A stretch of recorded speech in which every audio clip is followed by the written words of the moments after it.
বন্ধুরা, আপনি কি জানেন শরীরের অতিরিক্ত ঘাম হওয়ার কোন রোগের লক্ষণ? এবং বারবার ফোটানো চা খেলে কোন রোগ হতে পারে? আর কোন ফলকে ভিটামিনের রাজা বলা হয়? যদি এই সমস্ত প্রশ্নের উত্তর না জেনে থাকেন তাহলে আমাদের ভিডিওটি স্কিপ না করে শেষ পর্যন্ত দেখুন। আজকে আমাদের প্রথম প্রশ্নটি হলো, বাড়িতে কোন গাছ থাকলে সাপ আসে না?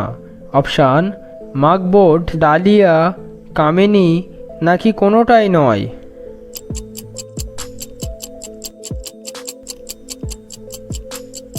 সঠিক উত্তরটি হলো মাকবোর্ড। কোন মাছ খেলে শরীরের ইমিউনিটি ক্ষমতা দ্রুত বৃদ্ধি পায়? অপশান: পুঁটি মাছ, চিংড়ি মাছ, বোয়াল মাছ, নাকি চিতল মাছ?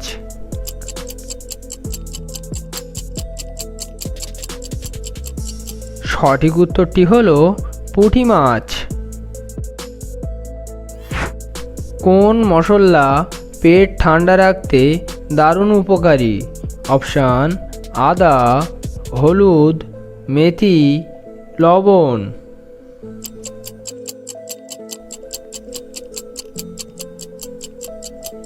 সঠিক উত্তরটি হলো মেথি।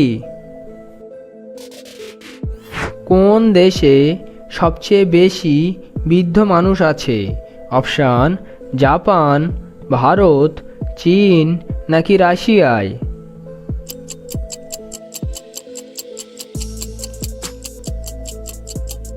সঠিক উত্তরটি হলো জাপান। বারবার ফোটানো চা খেলে কোন রোগ হতে পারে? অপশান: হৃদরোগ, গ্যাস্ট্রিক, ক্যান্সার, নাকি আলসার?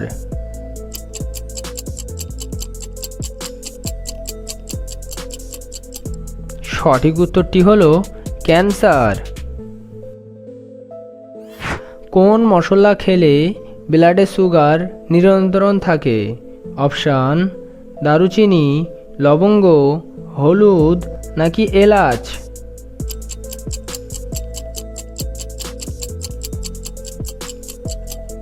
সঠিক উত্তরটি হলো হলুদ। কোন সবজি মানসিক চাপ কমাতে সাহায্য করে? অপশান: আলু, গাজর, শসা, নাকি টমেটো?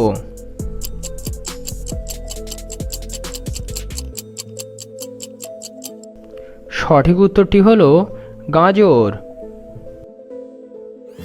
লো প্রেশার মানুষদের কোন শাক খাওয়ালে ওষুধের মতো ফলাফল পাওয়া যায়?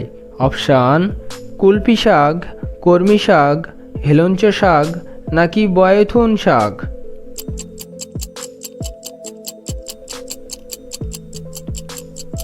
সঠিক উত্তরটি হলো কুলপি শাক। কোন ফলকে ভিটামিনের রাজা বলা হয়?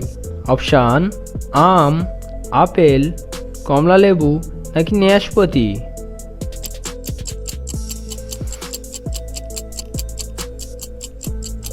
সঠিক উত্তরটি হলো আম। শরীরে অতিরিক্ত ঘাম হওয়ায় কোন রোগের লক্ষণ? অপশান: বিপদের বড় অসুখ, অর্থলোভ, নাকি হতাশা?